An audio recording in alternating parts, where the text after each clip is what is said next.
ভাই এই যে ভাই একটু ভাই সাইড দেন ভিডিও করতেছে। আচ্ছা আচ্ছা না না ওই প্রসেস অবশ্যই আসার জন্য। এই তৌফিক এটা সত্য বলো তো ভাই, একটু 5 সেকেন্ড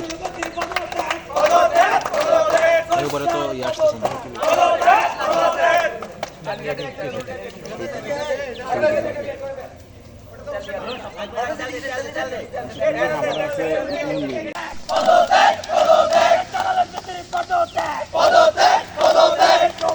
পদত্যাগ